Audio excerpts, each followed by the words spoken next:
What if Naruto was Poseidon? A concept where we take the Greek god Poseidon, obviously not in his full power, but whittle him down to the essence of what powers he has and how he progressed to have them, and implant that concept onto Naruto. Obviously, he would not be the only esque of this god, since we'd have three people, or two people just like him, three including himself, be the start of the gods in the Naruto universe. Obviously, in this universe, the Titans would also exist and would change the Naruto system as we know it. What if Naruto had become the god of water and earth and so much more? Well, that's what we're going to be going over today. And what if Naruto was Poseidon? Shippudden. If you have not yet, go check out this movie, which is a sum up of all the previous parts.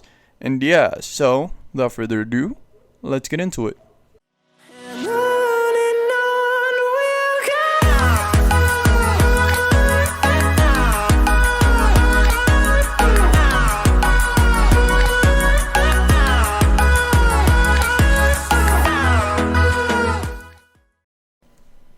As Jugo goes soaring through the sky, chasing after a giant white seeming bird with Datara on top holding Gaara in its tail, he would see another bird, or a few birds coming down to him.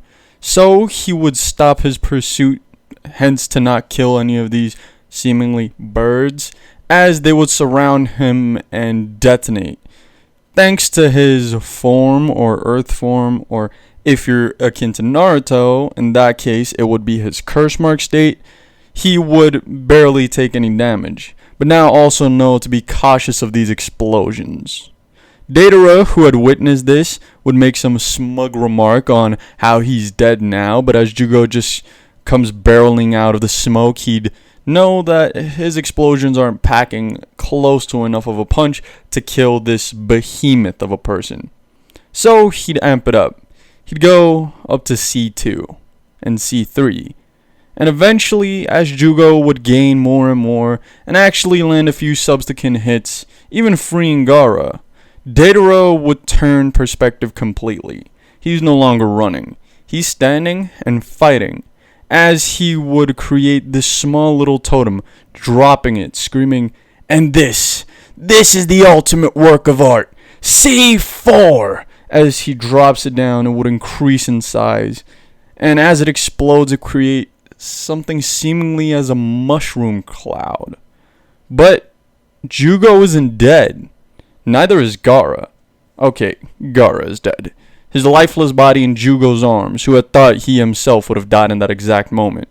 But as he looks around, the sky is dark, and the ground is made up of these seemingly large cubes. And a few seconds later, he would reappear to see a devastating sight. A giant crater in the ground, and the sky completely darkened.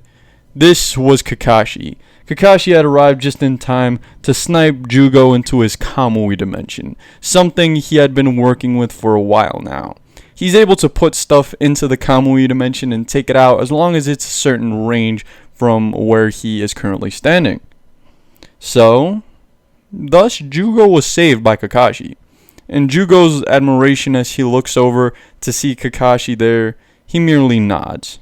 Following Kakashi was the one, the only, green beast of the hidden leaf, Might Guy.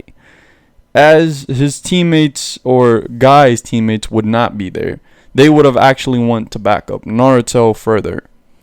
As we see, Datara flies above the site of the destruction, and his eye zooms in to where Jugo stands. And this is where things would go closer to canon. Guy and Jugo would use their fierce close range ability to get close to a flying Datara to try and take him out. But this would be for naught, as Guy had already opened the gates today, so opening them further isn't as effective, if you catch my drift. So when it comes down to it, Kakashi would snipe away one of Datara's arms, using his Kamui technique. And eventually, Datara would be seen, no arms, scoffing down the clay in his bag after a fierce battle with Kakashi, Guy, and Jugo. Obviously, they think this is a futile attempt, him trying to form explosions with his mouth or something. But what he was actually doing was his ultimate technique, an explosion, as his body starts swelling up. And as it was about to detonate, Kakashi used his last string of chakra, at least for now, to zap away this explosion and put it inside of his Kamui dimension. As that suicide bomb wasn't as effective as he would have hoped. So as the camera changes angle, we see Naruto fighting a completely different opponent. This opponent not taking Naruto lightly off the bat. He is a weirdly looking man named Sasori. Sasori of the Red Sand. His body looks like a shell of sorts, obviously being his shell puppet. And Naruto is able to see past this almost immediately, knowing that if he wants to kill the person inside, he needs to make it quick and powerful. Moments upon him coming to this conclusion, he would shatter the tail of this puppet and even shatter its body. A man would emerge from it, red hair and a young-looking face, as he would be impressed by Naruto's efforts. He would look at the young Uzumaki and say that no one has pushed him this far, as he summons two odd-looking puppets called the Ma and Pa puppet. These two puppets are special to him. These are representations of his parents. Obviously, he didn't say any of this. This was relayed by emotion alone. And Naruto would start his battle pretty solid. He would fight off the Ma and Pa puppets without taking any blows, but eventually he would suffer to a hit. This hit was from a hidden blade in one of the puppet's wrists. And as this poison, or this purple liquid, drips off of the blade, Sasori would exclaim how even if Naruto wins this battle, he's basically dead, since it's impossible to survive after that poison had entered your system. Naruto looks at Sasori and gives something of an evil laugh, as the piece of his body where the poison head enters turns to clear water, and the poison basically gets pushed out as he just reforms it. The look on Sasori's face is unfathomable, as it's one of terror. No one thought that a lifeless object such as a puppet could show this much emotion. At least that's what Naruto blabbers. He had been distributing water throughout this entire cave and realized the only part of Sasori's body actually hosting any form of chakra is where his heart's supposed to be. And this would shock Sasori, since he didn't know Naruto's sensibility was this high already. So, when it comes down to it, Naruto would now effortlessly slice through the Ma and Pa puppets, demanding that Sasori give it all he got. He would then summon 100 puppets.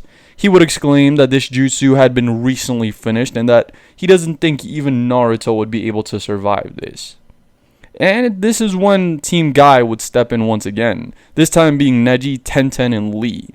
As Naruto was about to be swarmed by the puppets, he would see Lee breaking through a bunch of them, exclaiming, "Leaf Primary Lotus!" as it breaks through many puppets. On top of that, he hears another voice. Jugen stance, palm rotation, as it would rip through some more. And then all of a sudden, puppets left, right, and center going down to flying weapons. Of course, Team Guy wouldn't stay behind for too long, as he merely smirks. He would form a giant blade of water in front of him as he holds his his trident above him, basically lunging it forward as it would send a wave crashing through all these puppets, slicing them in half. As for Sasori, he knows to take this serious. He has quite a bunch of puppets left, but this won't succeed. He pulls out yet another scroll from his back, and this time he summons a real powerful puppet. This is the puppet, or humanoid puppet, made from the third Kazekage. Or was it second Kazekage? It doesn't matter. It's the puppet with iron sand. And as he would basically tear through much more puppets, Sasori would set this upon Naruto. But Naruto is a perfect counter for this. His water might not be able to block the iron sand, but his water is able to slice through what's seemingly chakra strings. And what Naruto is trying to do isn't to have Sasori lose control of the puppet, since he almost immediately reattaches new strings, but to whittle away at Sasori's own chakra reserve. And even though the battle at this point would be long and gruesome, all Sasori's puppets would eventually be destroyed, and he could barely use any techniques from his primary puppet, the Kazekage puppet. And when he realized this, it was too late, because Naruto had whittled down his chakra a lot. Now he stands there terrified, loosening the strings from the puppet completely, as two blade-like things tear through his cloak. He would scream about how he's not about to die, and he'd scream out to his mother and father, apologizing swiftly, as he would try and lunge at Naruto. To only be kicked in the side of the face by Lee, his entire puppet body shattering. Lee basically de-transforms from his third gate state, looking at Naruto, saying, "This one's youth burned brightly, Naruto!" with Naruto only smirking at the green beast. Naruto would stand over Sasori's body and say, "That's what you get for messing with an innocent person's life." When Naruto would see Sasori's heart missing, he would not question this at first, but when he sees another puppet standing, and as he went to attack this new standing puppet, it would disappear in a swirl. What exactly happened, Naruto does not yet know, but as he exits the cave, there stand a bunch of people from the sand. They're here to support their Kazekage. They will do the utmost to protect Gaara, as he had basically given up his life to protect them. There in the middle stands Chiyo and Sakura, asking where Gaara is. And upon doing so, Jugo, half transformed, would appear in front of Naruto, Gaara still in his arms, as Chiyo would request Jugo puts him down. As Jugo lays Gaara on the ground, Chiyo would start channeling chakra into him. This spectral figure stands above Chiyo in the shape of Gaara's mother.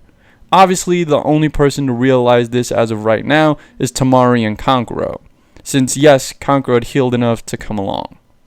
They would stand there as Chiyo would give up the last of her life energy in his speech to Naruto on how he's a good person. She'd look over to Kakashi saying, "I don't blame you for what your father did," as she merely nods and fades away.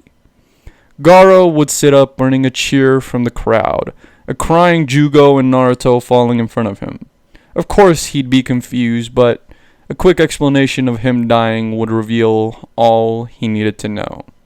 A single girl from the sand, comes out to Gaara and offers to help him up. What will this relationship bloom into? Well, we'll find out next time on What If Naruto Was Poseidon, Shippudden. And yeah, I really do hope y'all enjoyed this part. I did try my best to do combat narration, and I really do hope y'all enjoyed this version of the fight. Yes, I didn't go into specific jutsu because I'm gonna be honest, there wasn't that many specific jutsu. A few kamui from Kakashi, a few kicks from Guy, and Jugo just basically zooming around. On Naruto's hand, he was just manipulating water. Tenten was doing her thing, throwing weapons. And then just Lee and Neji threw hands. That's about how easy it is. So if y'all haven't yet, consider clicking subscribe and like. And without further ado, this has been your boy Six. Peace. 1, 2, 3, let's go!